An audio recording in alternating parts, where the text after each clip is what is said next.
Hello, and welcome to the Interviewing Skills presentation. My name is Erin Dunn-Vogler, and I'm a career advisor within the Center for Career Exploration and Success. The Career Center staff is eagerly awaiting you. Here you can meet with your career advisor, participate in mock interviews and informative events, and even connect with employers who are excited to recruit you. Many more resources are available on our website at miamioh.edu/careers. In this video and beyond, I invite you to explore, prepare, and connect to the ways you can drive your career goals and how we can support them. An interview is more than just having a conversation with someone. Your interviewer understands the skills and competencies their company is looking for, and they know what questions to ask you to determine if you have those traits.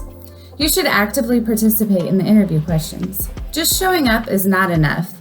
You'd never show up to a recital or a game without having practiced or warmed up. This is the same thing. In fact, it's so important that the Career Center requires students to complete a basic interviewing workshop in order to help you ace your interview. An interview should have 4 main objectives. 1, to further explain your resume. 2, to share things not on your resume, such as your working style, personality, and communication skills. 3, you should gain additional information about the employer and the position. And 4, both parties, you and the employer, should discuss the possibility of employment. 2 solid strategies to use to prepare for an interview is to know what the employer is looking for and to know yourself. On this slide are the top 8 skills employers are looking for. They are problem-solving skills, ability to work in a team, strong work ethic, analytical and quantitative skills, written communication, leadership skills, verbal and communication skills, and initiative. What are your competency levels and experience in regard to these skills? You should be prepared to answer questions about all of these traits. You need to be able to say more than, "I have good communication skills." Explain what good communication skills mean to you and give specific examples of how you can prove you have those skills.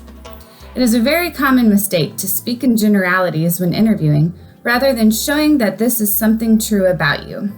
For example, I work to be detail-oriented by taking notes in meetings and asking for clarification. I also read my email communications multiple times before sending them out, and often will walk away from important ones to look at them again with fresh eyes. You should always be familiar with the company you're interviewing with. While you don't need to worry about small details and facts, you do need to make sure that you know the company's mission, vision, values, and overall culture. What can you find out about their product or services and clients? What has happened to the community recently on a broader scale? Has there been downsizing, merging? You should also know about the area of the country the company is in and how that influences your salary expectations. Make sure that any question you plan to ask during an interview is not one that could be found easily on their website. There are many different types of interviews. When things are back to normal, you will likely experience any or all of these methods. For now, I would largely anticipate phone and video chat interviews. You still need to prepare for these just as you would for a face-to-face interview, if not even more. The most common questions you will get will be in reference to your behavior, because studies show your actions in the past are the best indicator of how you will perform in the future. You know which questions I'm talking about here. They tend to start with, "Tell me about a time when," or something similar. There is a right way to answer these questions. You need to be able to truthfully explain the context of the situation, the actions you took, and the result. Leaving out any of these 3 details will leave you with a half-answered question. A common mistake I have seen from students is leaving off the result piece. They tell this great story to explain everything that was going on in the situation, and then don't close it up with a satisfying ending. Here's another tip. If you don't have a satisfying ending, you may want to think of another example. The best way to do well in an interview is to practice. The amount of time you spend practicing for an interview should exceed the amount of time you spend in an interview. This slide gives you a few resources to help you practice, such as appointments with career advisors, mock interviews, and a virtual resume prep tool.